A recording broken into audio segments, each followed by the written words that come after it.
Hello everyone. In today's class, we will discuss about a damped harmonic oscillator. All real systems are damped oscillators because in reality there are always dissipative losses, unlike the ideal situation we discussed in a simple harmonic oscillator where there are no dissipative losses.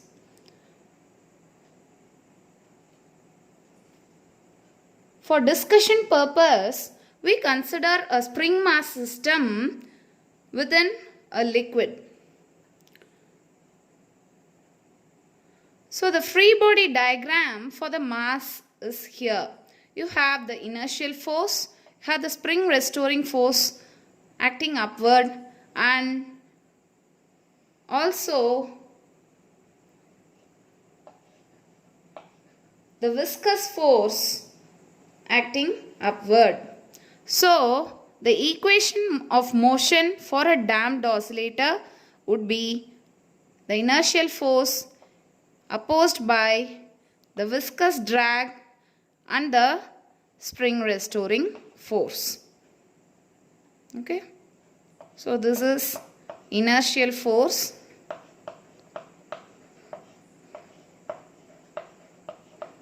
This is the viscous drag, and this is the restoring force due to the spring.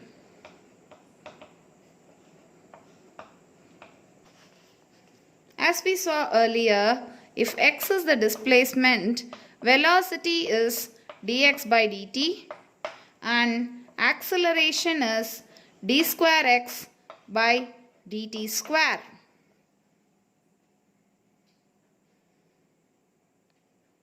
So we have the equation of motion for a damped oscillator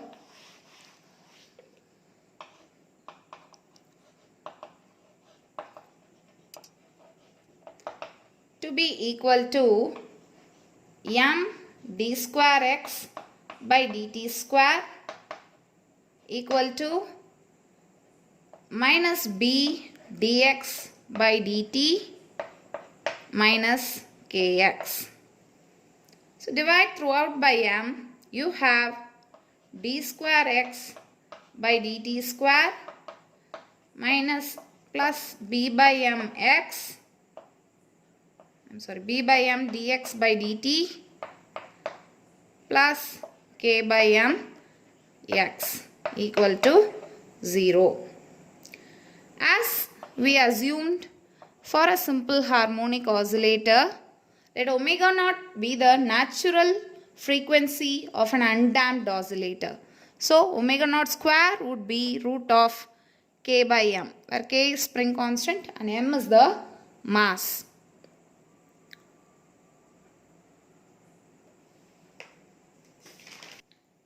Define alpha to be equal to b by m. So the equation of motion now becomes d square x by dt square plus alpha dx by dt plus omega naught square x equal to 0. As we assumed earlier, let us assume the solution for this second order linear homogeneous differential equation to be x equal to c e power beta t. This implies v is beta x and dA is beta square x, or dx by dt is beta x and d square x by dt square is beta square x. On substituting these values in the equation of motion, we have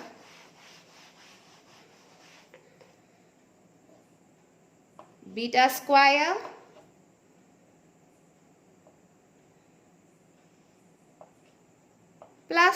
alpha beta plus omega naught square equal to 0. This is a quadratic equation in beta, and the solution for this quadratic equation would be beta equal to minus alpha plus or minus root of alpha square minus 4 omega naught square by 2. Mathematically, this is okay. But we have to consider and relate the mathematical quantities to the physical system. Alpha is the damping term.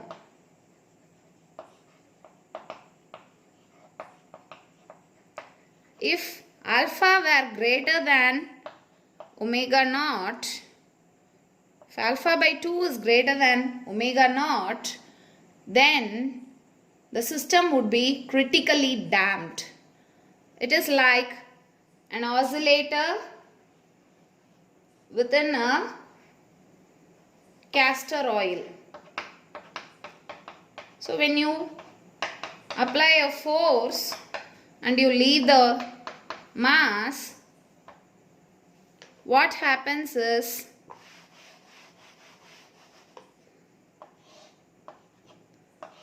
from the displaced position, there is no oscillatory behavior.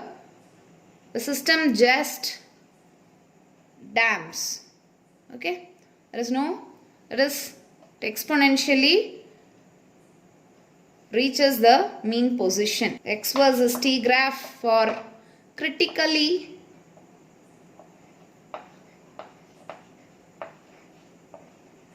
over damping would be like this. Okay. In order for the system to be over damping occurs when alpha by 2 is greater than omega naught.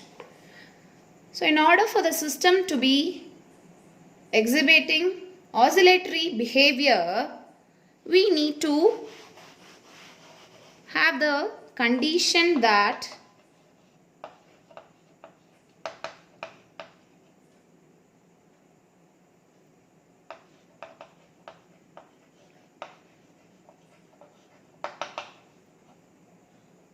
omega naught greater than alpha by 2, very much greater than alpha by 2. This would give us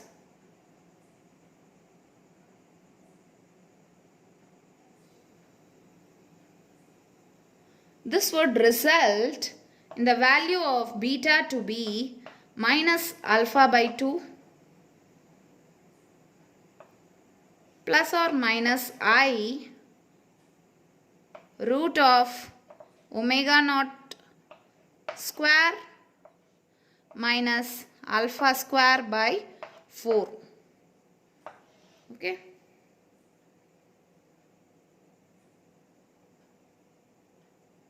So only then there will be oscillatory behavior.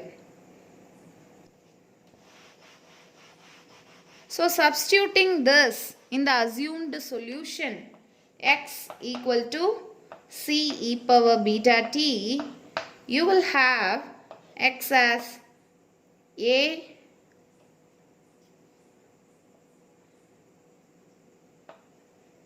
e power minus alpha t by 2 e power minus alpha t by 2 a e power I omega prime t plus b e power minus I omega prime t. Omega prime being the value omega naught square minus alpha square by 4. square root of omega naught square minus alpha square by 4.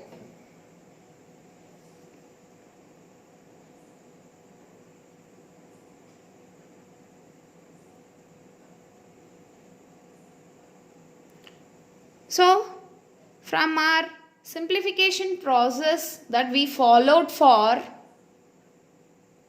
a simple harmonic oscillator, this expression simplifies to x equal to xm e power minus alpha t by 2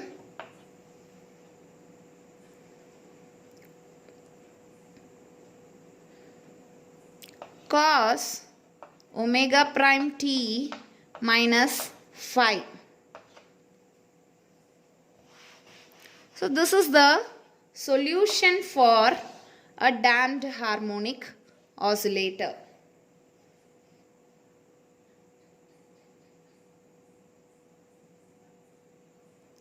If you plot the x versus t graph, it would look like this. The envelope of amplitude would be a exponentially decaying curve. As you can see, the amplitude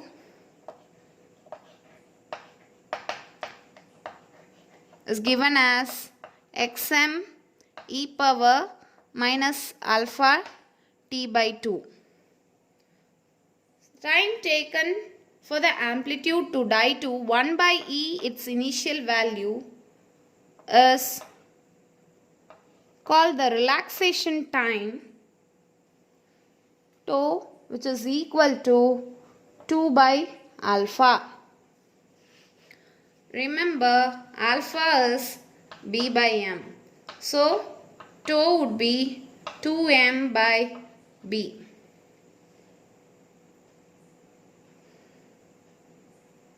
And another important thing to note is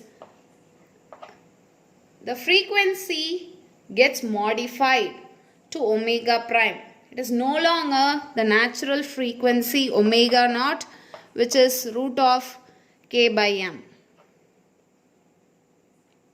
Okay. So these are some of the salient features of a damped harmonic oscillator. We know that the total energy is actually half k amplitude square. So the energy loss, that is, the energy will decay twice as fast as the amplitude. Okay. So since the amplitude gets damped with time, hence the name damped oscillator. In order to overcome the dissipative losses in a damped oscillator, we usually supply external energy in order to have sustained oscillation. Such a setup where an external driving force is supplied to a damped oscillator is known as forced harmonic oscillator.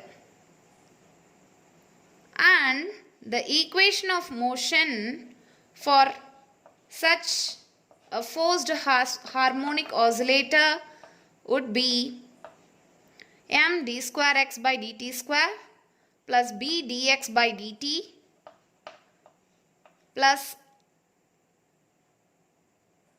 kx equal to naught sine omega t.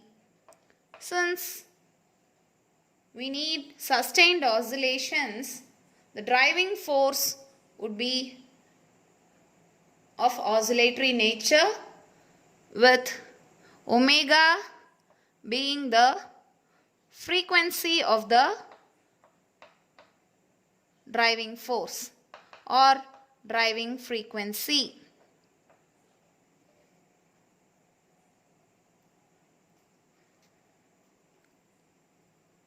Just as before, let us assume alpha is B by M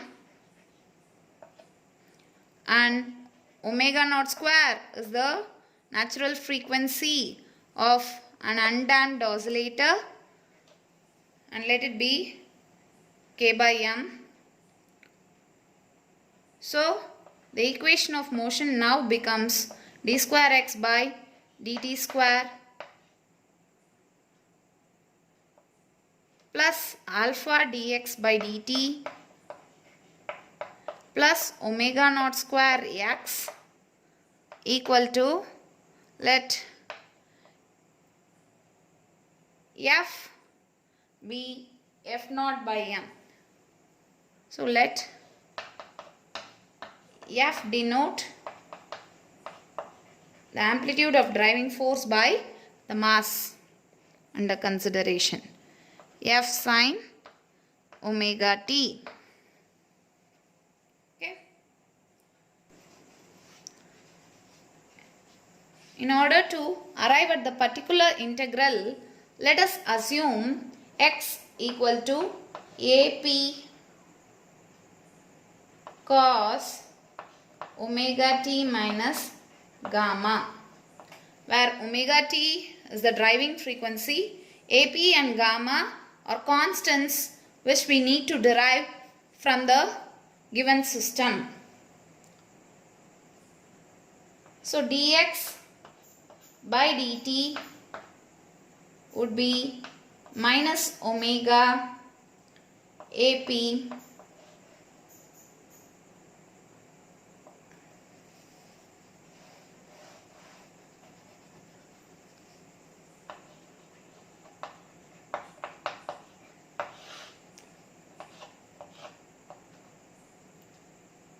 dx by dt would be minus omega ap sin omega t minus gamma, and d square x by dt square would be minus omega square x, or let me just take it as ap cos omega t minus gamma itself.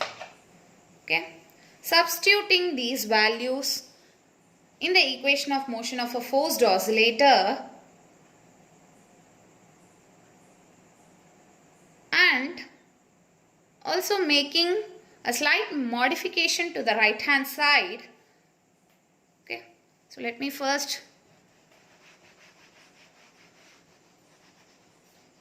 substitute these values. Let me substitute the values. Minus omega square ap cos omega t minus gamma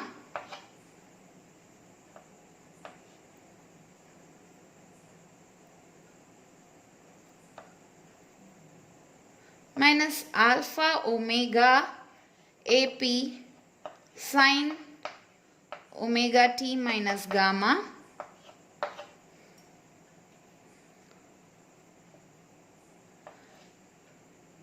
plus omega naught square ap cos omega t minus gamma equal to f sin omega t.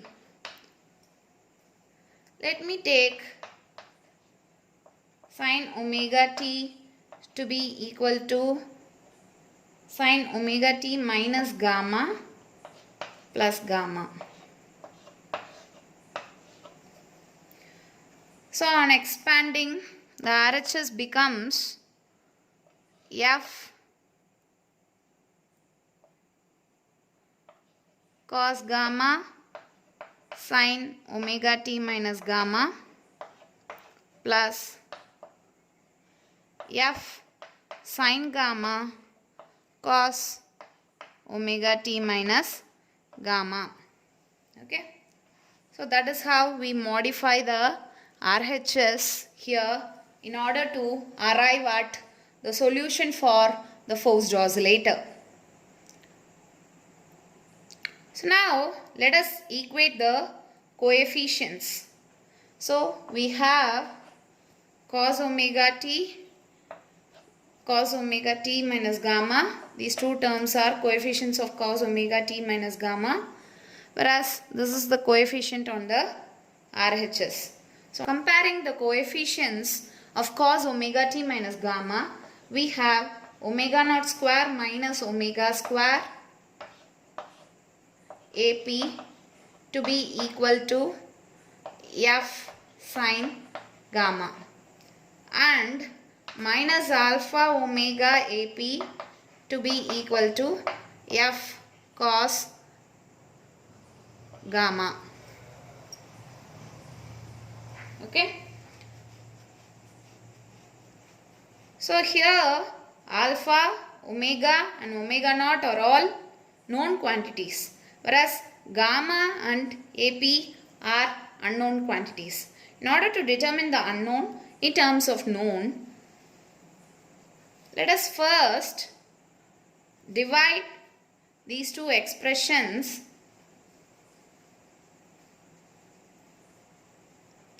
so that we get gamma equal to tan inverse of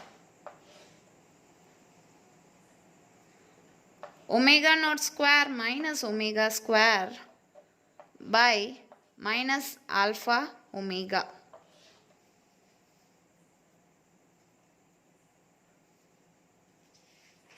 AP would be equal to F by root of omega naught square minus omega square the whole square plus alpha square omega square. Okay.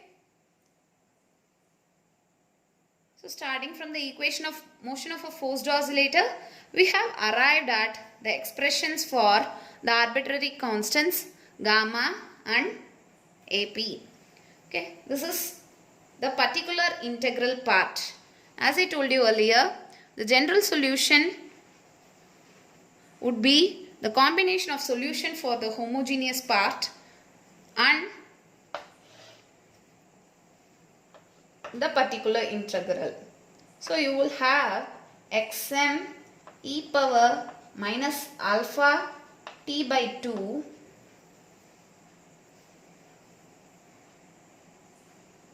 cos omega prime t minus phi plus AP cos omega t minus gamma. Initially, there will be a decaying oscillation for a short span of time.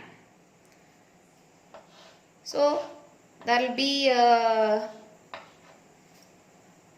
randomly decaying part initially. But after a short span of time, the oscillation would be steady due to the driving force like this, with the frequency being equal to the driving frequency omega.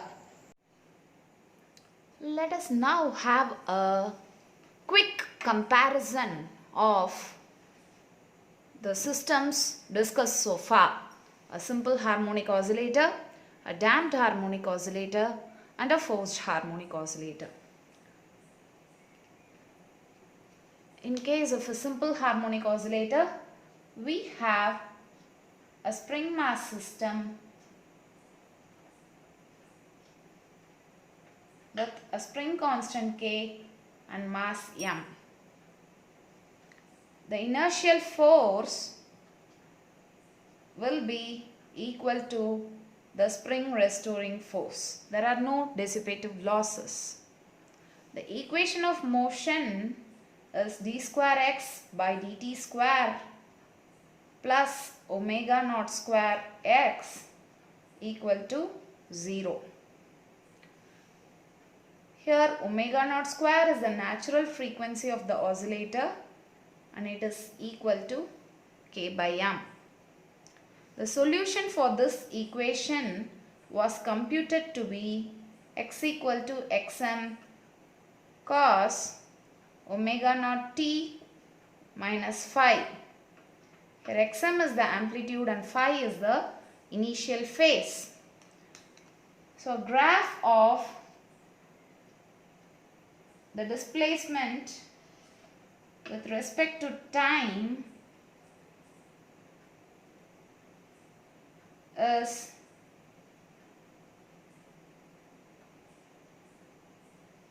will have a constant amplitude of xm. This is minus xm.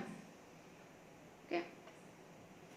So this is the characteristics of a simple harmonic oscillator.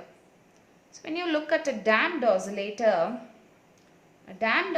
is also a spring mass system, but now it is immersed within a liquid.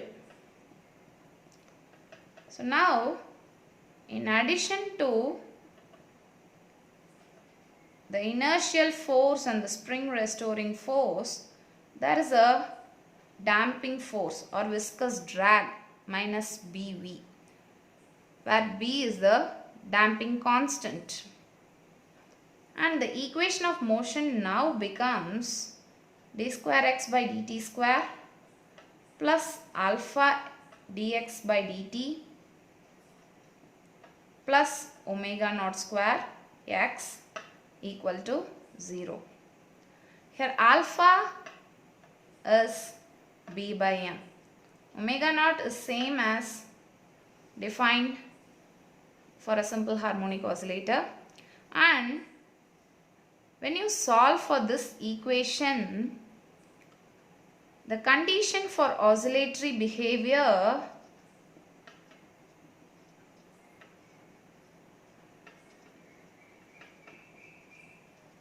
was found to be omega naught very much greater than alpha by 2, and we define the frequency of a damped oscillator to be equal to root of omega naught square minus alpha square by 4. So the solution of a damped oscillator was found to be x equal to xm e power minus alpha t by 2 cos omega prime t minus phi. Phi is the initial phase, omega prime is the frequency given by this expression. Here the amplitude is found to decay with time, and hence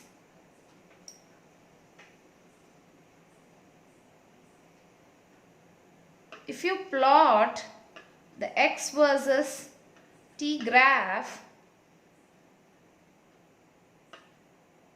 the envelope of the amplitude is an exponentially decaying curve.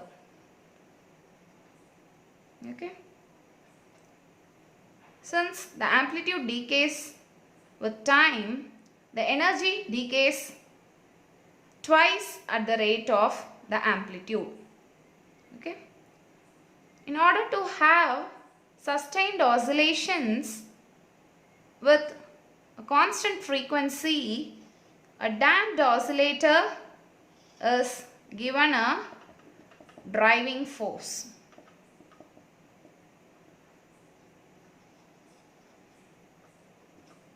So there is a driving force or a driver, and hence the equation of motion now becomes d square x by dt square plus alpha dx by dt plus omega naught square x equal to f sine omega t. Here omega is the driving frequency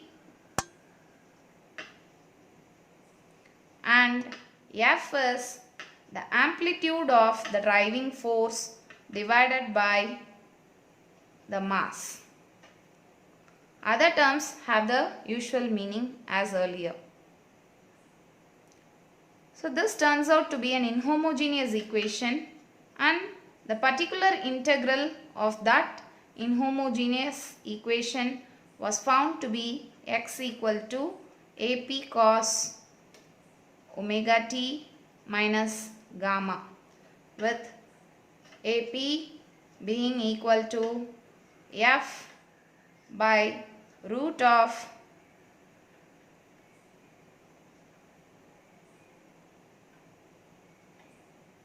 omega naught square minus omega square the whole square plus alpha square omega square, and gamma is tan inverse of omega naught square minus omega square by minus alpha omega. So after some initial distortions, the x versus t graph will be such that initially there would be some random motion. After sufficiently long time, there are sustained oscillations with constant amplitude. Okay. Another important thing that has to be discussed under the forced oscillator is resonance. When the natural frequency of the spring mass system matches the driving frequency, that is when omega naught equal to omega, the amplitude will be maximum. Okay. So if you draw an amplitude AP versus omega graph, there will be maximum amplitude corresponding to omega equal to omega naught.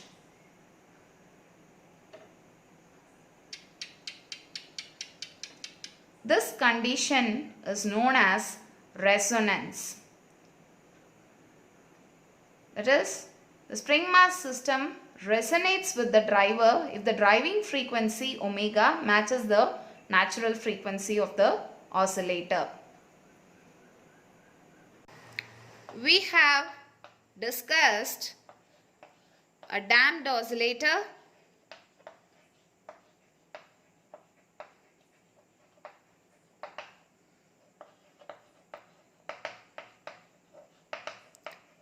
set up the equation of motion for it and solved it, and have given physical interpretation to the results obtained.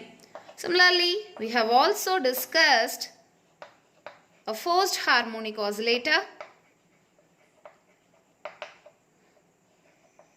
its necessity,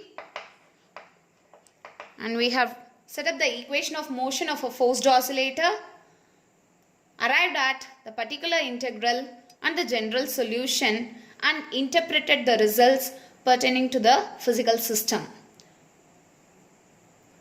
Thank you.